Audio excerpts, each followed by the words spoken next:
हम लोग ट्यूटोरिया 7500 series start करेंगे और एक एक क्वेश्चन को देखते हुए चलेंगे। इसको इसके साथ साथ अल्टरनेट करके एक दिन इसको चलाएंगे और एक दिन ज्ञान बिंदु का 3rd एडिशन का क्वेश्चन बैंक करेंगे। ठीक है, अब क्वेश्चन की ओर हम लोग बढ़ेंगे। रिपब्लिकन पार्टी ऑफ इंडिया संस्थापक कौन थे? तो 4 ऑप्शन दिया आपको, भगत सिंह, सुभाष चंद्र बोस, रमेश चंद्र मजूमदार, B.R. अम्बेडकर।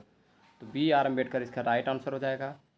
आपको पूछेगा नौजवान सभा का स्थापना कौन किया है? तो भगत सिंह हो जाएंगे। बोलेगा तुम मुझे खून दो मैं तुम्हें आज़ादी दूंगा, सुभाष चंद्र बोस। फॉरवर्ड ब्लॉक का स्थापना भी पूछेगा, सुभाष चंद्र बोस के द्वारा किया गया था।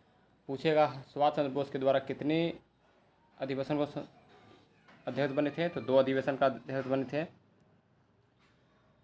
हरिपुरा और त्रिपुरी। ठीक है, अब आगे हम लोग बढ़ेंगे। वर्ष 1920 की खिलाफत कमेटी सभा जिसमें गांधी से असहयोग आंदोलन के नेतृत्व को संभालने का अनुरोध किया गया था, वह सभा किस शहर में हुई थी? लखनऊ, लाहौर, इलाहाबाद, कराची। तो ये हुआ था आपका इलाहाबाद में। ये कहाँ हुआ था? आपका इलाहाबाद में हुआ था। कराची अधिवेशन में बोला गया था, मौलिक अधिकार का पूछेगा, मौलिक अधिकार पहली बार कहाँ मांग किया गया था? तो कराची अधिवेशन में।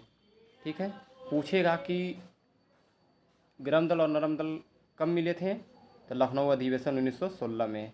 ठीक है, और इसका अध्यक्षता कौन किया था लखनऊ अधिवेशन का? तो अंबिका चरण मजूमदार। ठीक है, अब आगे हम लोग बढ़ेंगे। निम्नलिखित में से कौन व्यक्ति होम रूल लीग की स्थापना में शामिल नहीं थे? बाल गंगाधर तिलक ये शामिल थे, इसने स्टार्ट किए थे। एनी बेसेंट भी शामिल थे, ये भी स्टार्ट की थी साउथ में। और सुब्रमण्यम अय्यर भी थे होम रूल में। H.S. एलकॉट जो थे ये नहीं थे। ठीक है, तो इसका राइट आंसर हो जाएगा आपका H.S. एलकॉट, याद रखिएगा। नेक्स्ट है कि नोआखोली घटना के समय महात्मा गांधी के निजी सचिव कौन थे? नोआखोली घटना के समय निजी सचिव कौन थे? निर्मल कुमार बोस, महादेव देसाई, प्यारे लाल, वल्लभ भाई पटेल। तो इनके जो निजी सचिव थे वो प्यारे लाल थे। ठीक है, एक पूछता है जेबीपी कमेटी जो था वो जब राज्य का पुनर्गठन किया जा रहा था उसी संबंधित से जेबीपी कमेटी। उसमें थे जवाहरलाल नेहरू, वल्लभ भाई पटेल और आपके पट्टाभी सितार मैया। तो इस तरह से याद रखेंगे। और आपके जो बोला जाएगा कि मौलिक अधिकार का या मूल अधिकार का मांग किसने किया था? तो वल्लभ भाई पटेल ने। कौन से? कराची अधिवेशन में। ठीक है, इसको याद रखना है। आगे बढ़ेंगे। सविनय अवज्ञा आंदोलन की असफलता के बाद गांधी जी ने महत्व दिया, किस चीज़ पर महत्व दिया? रचनात्मक कार्यक्रम को, हिंसा के सीमित उपयोग को, अंग्रेजों से समझौते को, परंपरागत कार्यक्रम को। इसका राइट हो जाएगा रचनात्मक कार्यक्रम को इसने महत्व दिया था। ठीक है, अब आगे बढ़ेंगे। बंकिम चंद्र चटर्जी की रचना कौन सी नहीं है? कौन सा इसमें नहीं है? दुर्गेश नंदनी, आनंद मठ, पोस्टमास्टर, देवी चौधरानी, आनंद मठ, दुर्गेश नंदनी, तीनों बंकिम चंद्र चटर्जी के हैं। इसमें कौन राइट आंसर पूछा है, कौन नहीं है? तो ये पोस्ट मास्टर इनका नहीं है, इसको याद रखना है। आगे बढ़ेंगे। वर्ष 1911 ईस्वी में किस सामाजिक कार्यकर्ताओं ने ब्रिटिश विधान परिषद के समक्ष निःशुल्क तथा अनिवार्य शिक्षा का प्रस्ताव रखा? सत्येंद्र नाथ बोस, गोपाल कृष्ण गोखले, दादा भाई नेहरू, फिरोज शाह मेहता। इसमें से आपका राइट आंसर हो जाएगा गोपाल कृष्ण गोखले। ये जो है पहली बार ब्रिटिश विधान परिषद के समक्ष निःशुल्क शिक्षा तथा अनिवार्य प्राथमिक शिक्षा का प्रस्ताव रखा था। अब आगे बढ़ेंगे। निम्नलिखित में से दक्षिण भारत में विजय प्राप्त करने वाला पहला शासक कौन था? तो ये थे आपके अलाउद्दीन खिलजी ही साउथ में यानी कि दक्षिण भारत में विजय प्राप्त करने वाले एक पहला शासक थे। शेरशाह बिहार के अफगान शासक थे। शेरशाह का मकबरा पूछेगा तो सासाराम, लेकिन शेरशाह का मस्जिद पूछ देगा तो हो जाएगा पटना। इस औरंगजेब को कहा गया है जिंदा पीर। पूछता है जिंदा पीर किसको बोला गया? तो औरंगजेब को। औरंगजेब की मृत्यु कब हुई? तो 1707 ईस्वी में। इसको याद रखिएगा। ठीक है, अब आते हैं बाबर। बाबर बाबर जो है कि कहाँ का रहने वाला था, फरगना का। इसके पिता का नाम था उमर शेख मिर्ज़ा। ठीक है, बाबर पहली बार भारत पर आक्रमण कब किया था?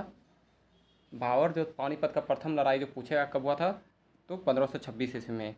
ठीक है, 1526 ईस्वी में हुआ था। और इसमें बाबर का विजय हुआ था। किस किस के बीच हुआ था पानीपत का प्रथम युद्ध? तो बाबर और इब्राहिम लोदी के बीच। वीडियो को लंबा ना खींचते हुए आगे बढ़ते हैं। निम्नलिखित में से कौन सा व्यक्ति रंपा विद्रोह से संबंधित है?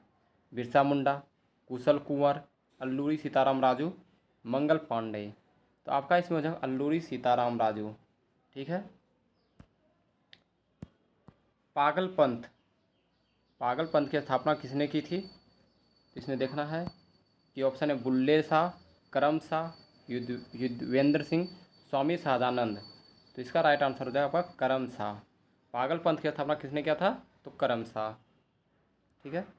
पानीपत के युद्ध में बाबर के जीतने का मुख्य कारण क्या था? उसकी घुड़सवारी, उसकी सैन्य कुशलता, तुगलमा पद्धति, अफगानों आपसी फूट।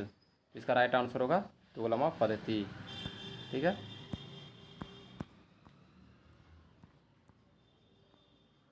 मध्यकाल में जौनपुर में स्वतंत्र सरकी राजवंश की स्थापना किसने की थी? मलिक उल सर्क, हुसैन शाह सरकी, शमसुद्दीन इब्राहिम शाह, फिरोज शाह तुगलक। तो इसका राइट आंसर हो जाएगा आपका मलिक उल सर्क। नेक्स्ट है, अधिक संख्या में दफनाए गए बच्चों के समाधान प्राप्त हुए हैं कौन सी संस्कृति से? तो इसका राइट आंसर हो जाएगा आपका जॉर्बे संस्कृति से। ठीक है।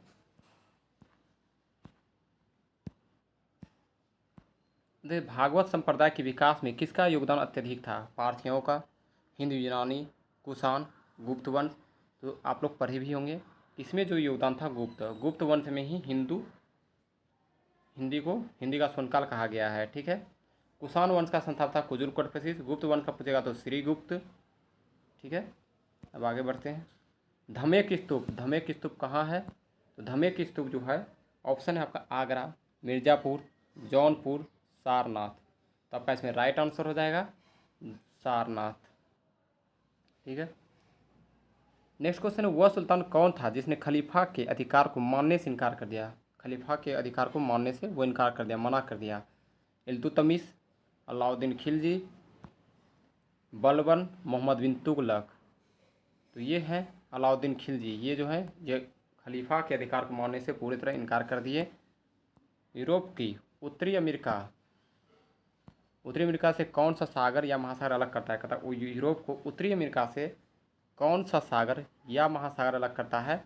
ऑप्शन है उत्तरी अटलांटिक महासागर, प्रशांत महासागर, काला सागर, कैस्पियन सागर। इसका राइट आंसर हो जाएगा उत्तरी अटलांटिक महासागर। लेकिन वही पूछेगा एशिया को उत्तरी अमेरिका से कौन अलग करता है? तो प्रशांत महासागर। कंफ्यूज नहीं होना है। ठीक है, ध्यान में रखना है। चलिए आगे बढ़ेंगे।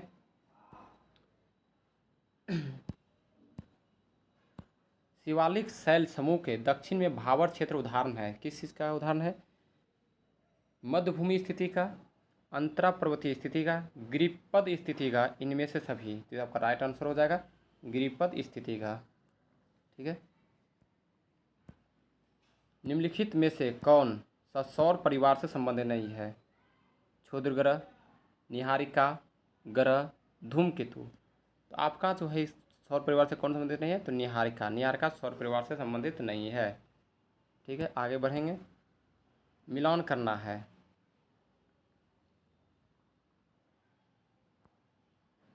मिलान करना है कि अनुच्छेद 26 ये किस चीज़ से संबंधित है?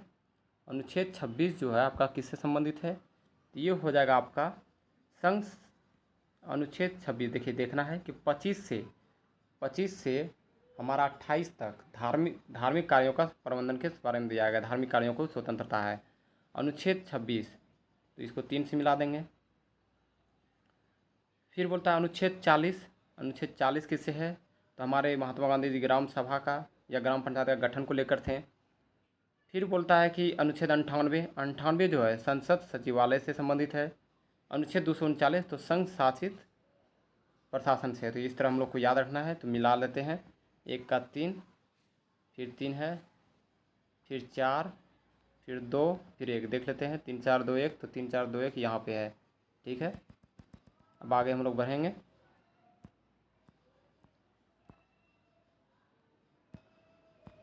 निम्नलिखित क्षेत्रों में से किस एक क्षेत्र में राज्य का स्थानीय इकाइयों पर नियंत्रण नहीं होता है? नागरिकों की शिकायतें, आर्थिक मामले, विधि निर्माण, कार्मिक मामले। ठीक है, तो इसमें आपका राइट आंसर हो जाएगा नागरिक के अधिकारों की शिकायत। नागरिक के अधिकारों की शिकायत हो जाएगा। निम्नलिखित कथनों में से कौन सा कथन गलत है, इसको हम लोग चूज करना है। मौलिक अधिकार पर संविधान भाग 3 यूएसए के बिल ऑफ राइट्स पर आधारित है। कथन दूसरा है संविधान के अनुच्छेद 21 के अंतर्गत संविधान के अनुच्छेद 21 के अंतर्गत मृत्यु का अधिकार मूलभूत अधिकार है। कथन तीसरा है, देखिए इसमें जो है तीसरा कथन भारतीय संविधान एक पूर्ण संघीय संविधान है। चौथा कथन है कि भारतीय संविधान के अनुसार मूलभूत अधिकारों को हटाया जा सकता है। लेकिन देखिए अब हमें कुछ देखना है कि इसमें से कौन सही है कौन गलत है, तो इसमें से आइए एक एक करके देखते हैं। मौलिक अधिकार पर संविधान भाग 3 का यूएसए के बिल राइट पर आधारित है, एकदम सही है, यूएसए से हम लोग लिए हैं। लेकिन अब आगे देखेंगे संविधान 1921 के अंतर्गत मृत्यु का अधिकार मौलिक अधिकार है नहीं। अनुच्छेद 21 बताता है जीवन का अधिकार है, प्राण एवं दैहिक स्वतंत्रता, इसमें मृत्यु का अधिकार किस हो जाएगा, तो ये हो गया आपका गलत।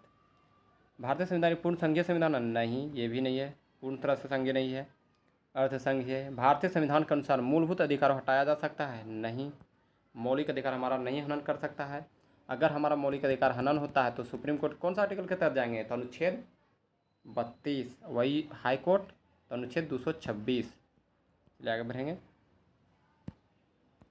वर्ष 2011 में भारत के संविधान में होने वाले 97वें संविधान संशोधन का संबंध किस विषय से है? 14 वर्ष के